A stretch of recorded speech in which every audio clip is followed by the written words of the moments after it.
शुक्र मनाना चाहिए अल जजीरा चैनल अपने देश के अंदर नहीं है, नहीं तो अभी तक क्या हाल होता सबको पता है।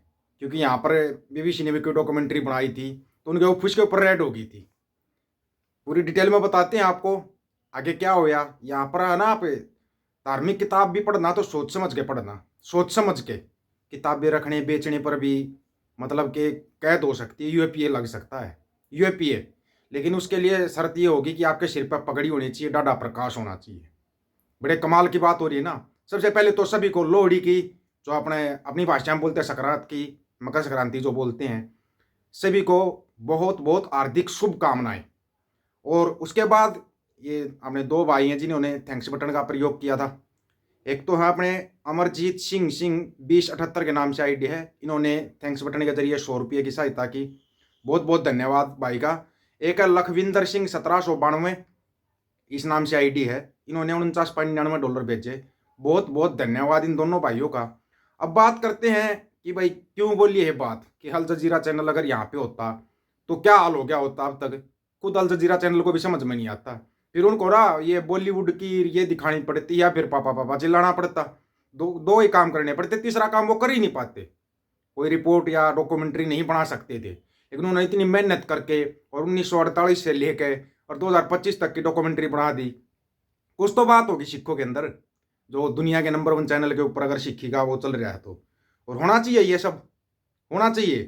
क्योंकि यहाँ पर तो है ना, थोड़े से लालच के अंदर युवाओं का जो हाल किया जा रहा है, युवाओं का हाल किया जा रहा है। यहाँ पर 5 kg अनाज दे दो लोग खुश, देखो 5 kg अनाज फ्री में मिल रहा है। घर से बाहर निकलते ही टैक्स लगना शुरू होता है, रोड पर घूम रहे हो उसका टैक्स, और गाड़ी में जा रहे हो तो टैक्स टैक्स देते ही चले जाओगे। ये देख नहीं रहे अगर 5 kg अनाज मिल रहा है ना, तो आपसे ना 100 kg अनाज का पैसा वसूला जा रहा है। वो आपकी समझ में नहीं आएगा, कभी समझ में नहीं आ सकता आपकी में। क्यों? क्योंकि आप इसके बारे में सोचोगे ही नहीं। महंगाई कहाँ पहुंच गई, महंगाई ने हाहाकार मचाना शुरू कर दिया है। शुरू हो गया। अगर आप लोगों को ना पता हो तो इंडिया में हाहाकार शुरू हो चुका है। सब्जियां और ये चीजें महंगी होनी शुरू हो गई है। अभी तो शुरुआत आ रही है, बता रहे हैं सिर्फ शुरुआत है। आगे आगे देखिए होता है क्या। सबसे पहले एक न्यूज तो ना आप ये सुनना, सुनकर मैं खुद हैरान हूं। Indian government sentenced them to life imprisonment just for keeping books। आप सोच सकते हो ऐसा भी हो सकता हमारे यहाँ पे। और 3 सरदारों के ऊपर किया गया है, 3 सिखों के ऊपर। ये सुनना आप थोड़ा एक पहले तो।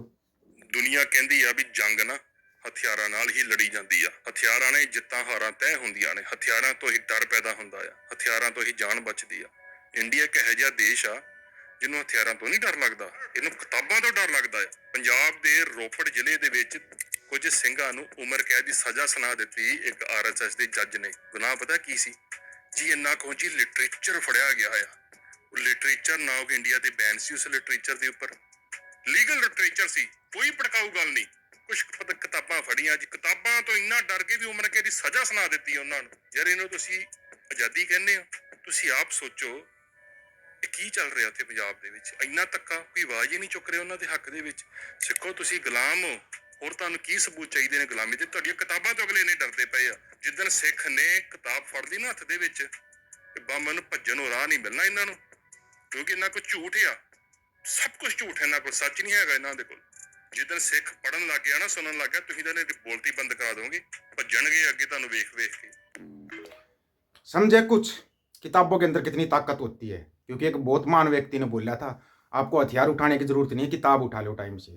और दुनिया की, पूरी दुनिया की अगर सबसे बड़े गुरु हैं गुरु ग्रंथ साहिब जी महाराज, अगर उसके नजदीक लग गया आप, तो ये कह रहा हूं कि आप है ना अगले को भागने भी नहीं दोगे। आपके पास इतना ज्ञान इकट्ठा हो जाएगा। ये जो झूठ का ढिंडोरा पीटते हैं या झूठ का जो प्रचार करते हैं, ये मतलब कि हद होती है, हद।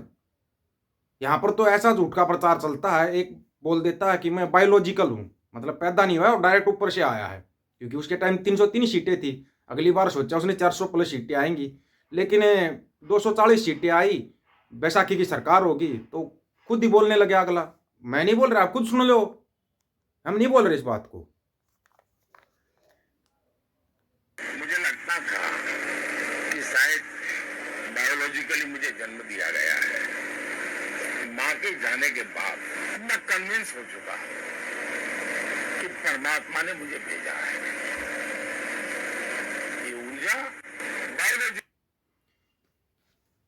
वहाँ के जाने के बाद एहसास हुआ था इस बात का कि शायद भगवान ने डायरेक्ट भेजा है मेरे को। ये प्रधानमंत्री साहब के शब्द थे। जैसे 240 सीटें आई, हालात बदल गए, जज्बात बदल गए। शरीर से नहीं मिली है। गलतियां होती होगी, मुझसे भी होती होगी, मैं भी मनुष्य हूँ, मैं कोई देवता थोड़ा हूँ। क्यों? ऐसे हालात और जज्बात बदल जाते हैं लोगों के, ऐसे हालात और जज्बात बदलते हैं लोगों के, लेकिन लोगों को इन चीज़ों से कोई मतलब ही नहीं। आराम से आप लोगों को बता रहे हैं, ये इतना भंडी प्रचार कर सकते हैं, तो आप अपना खुद का प्रचार नहीं कर सकते, खुद का प्रचार नहीं कर सकते। ये लोग भंडी प्रचार को भी इतना बड़ा चढ़ा के कर देते हैं और अपना प्रचार नहीं कर पा रहे आप। एक सवाल बनता है आज सभी लोगों से। गुरु ग्रंथ साहिब के अंदर वैज्ञानिक बातें हैं, तथ्यों के साथ बातें हैं, तथ्यों के साथ, और हर धर्म की वाणी है, हर धर्म की वाणी है और तथ्यों के साथ बात रखी गई है। वहां पर लॉजिक है, मैजिक नहीं है। लेकिन ये मैजिक दिखा दिखा के अपना प्रचार कर जाते हैं। आप लॉजिक के साथ भी प्रचार नहीं कर पा रहे। सबसे बड़ी समस्या यहाँ पे ये है, आप उस लॉजिक के नजदीक नहीं लगना चाहते। समस्या तो ये है ना, आप लॉजिक के नजदीक नहीं लगना चाहते, आप मैजिक में विश्वास रखने लगे। भाई कोई मैजिक होगा, कोई चमत्कार होगा, तो चमत्कार तो भाई करने वाले कर जाएंगे। हालांकि किसी दूसरे धर्म को या नीचा दिखाने का उसका किसी को कोई अधिकार नहीं होता, ना ही हमारे को अधिकार है, ना हम किसी को नीचा दिखाना चाहते, ना ही हम किसी का पंडी प्रचार करते। हर एक धर्म सर्वश्रेष्ठ है, अपने आप में सर्वश्रेष्ठ है हर एक धर्म। उस धर्म के अंदर कुछ लोग माड़े होते हैं, कुछ चंगे होते हैं। हर धर्म के अंदर है ये, हर एक धर्म के अंदर है ये बातें। लोग माड़े चंगे होते हैं, कोई धर्म या जाति माड़ी चंगी नहीं होती। ये चीजें आपको बार बार बोल ली हमने, बार बार। ये लोग मैजिक दिखा दिखा के धर्म परिवर्तन करवा रहे हैं। हरियाणा और पंजाब में तो बाढ़ आई हुई है, बाढ़। मतलब ये क्रॉस वाला वो मैजिक का जो सिस्टम चल रहा है ना, उसकी बाढ़ आई हुई है। और इतनी बड़ी बाढ़ आई हुई है, अगर अभी तक भी आपने हालात को नहीं संभाला ना, तो आने वाले समय में आप संभाल नहीं पाओगे। आपके हाथ से बात निकल जाएगी, बात निकल जाएगी। और यह नहीं कि सिर्फ भाई सिखों को इससे खतरा है, शामिल हिंदू भी है इसके अंदर, शामिल मुसलमान भी हैं इसके अंदर। सभी को कन्वर्ट किया जा रहा है, कन्वर्ट। इन चीजों के ऊपर समय रहते सरकार क्यों नहीं ध्यान दे रही? कभी ध्यान दे रही है? नहीं दे रही। स्कूलों के ऊपर, स्वास्थ्य के ऊपर, रोजगार के ऊपर कभी कोई डिबेट देखी है आपने? 2014 से 2025 में आगे कभी कोई डिबेट देखी है? और ना ही आगे देखोगे। क्यों नहीं देखोगे? पता है, क्योंकि आपको चाहिए हर दिन एक नया धार्मिक उन्माद चाहिए, जातीय समीकरण चाहिए, ये चीजें चाहिए आपको। आपको जो काम की चीज है वो तो चाहिए ही नहीं आपको, उसका तो आपको कोई कुछ करना ही नहीं है। भाई अगर रोजगार की, क्या रोजगार की बात करनी? 5 kg अनाज फ्री मिल रहा है, और रोजगार होगा तो 50 kg अनाज खरीद सकता है। लेकिन 5 kg में खुश है, महीने का 5 kg मिल रहा है। महीने में एक आदमी सिर्फ 5 kg अनाज खाता है क्या? ये बता दोगे चलो हमारे को? सिर्फ 5 kg अनाज ही? 85 करोड़ लोग अपने देश के अंदर, 85 करोड़ लोग ऐसे हैं जो 5 kg अनाज के ऊपर जिंदा है। हैरानी की बात नहीं है ये? जिस देश में सबसे ज्यादा अमीर लोग रहते हों, उस देश में 85 करोड़ लोग 5 kg अनाज पर खुश हैं। सबसे उससे बड़ा आंकड़ा बताइए आपको, हरियाणा के अंदर 85%, 15% को छोड़ दो, 85% लोग 5 kg अनाज पर जिंदा हैं। कमाल की बात नहीं है? रोजगारी, बेरोजगारी में नंबर 1 इसलिए हरियाणा। लेकिन लोगों को समझाओ तो बुरा लगता है। ये जैसे चल रहे हैं ना, ऐसे ही चलते रहेंगे। लेकिन जो बचे हुए हैं ना, कम से कम वो जाग जाओ। आप लोग अपनी राय रखना का इंतजार रहेगा। सभी साथियों को राम राम, नमस्कार, आदाब, सत श्री अकाल। वीडियो को ज्यादा से ज्यादा शेयर, चैनल को सब्सक्राइब और बेल आइकन को जरूर दबाना दोस्तों। और भी जल्दी दीपक फौजी यूट्यूब चैनल बात हक और सच की करेंगे। हक सच की बात हम करेंगे। वीडियो को शेयर करने की जिम्मेदारी आप लोगों की है। गज के आखो वाहिगुरु जी का खालसा, वाहिगुरु जी की फतेह।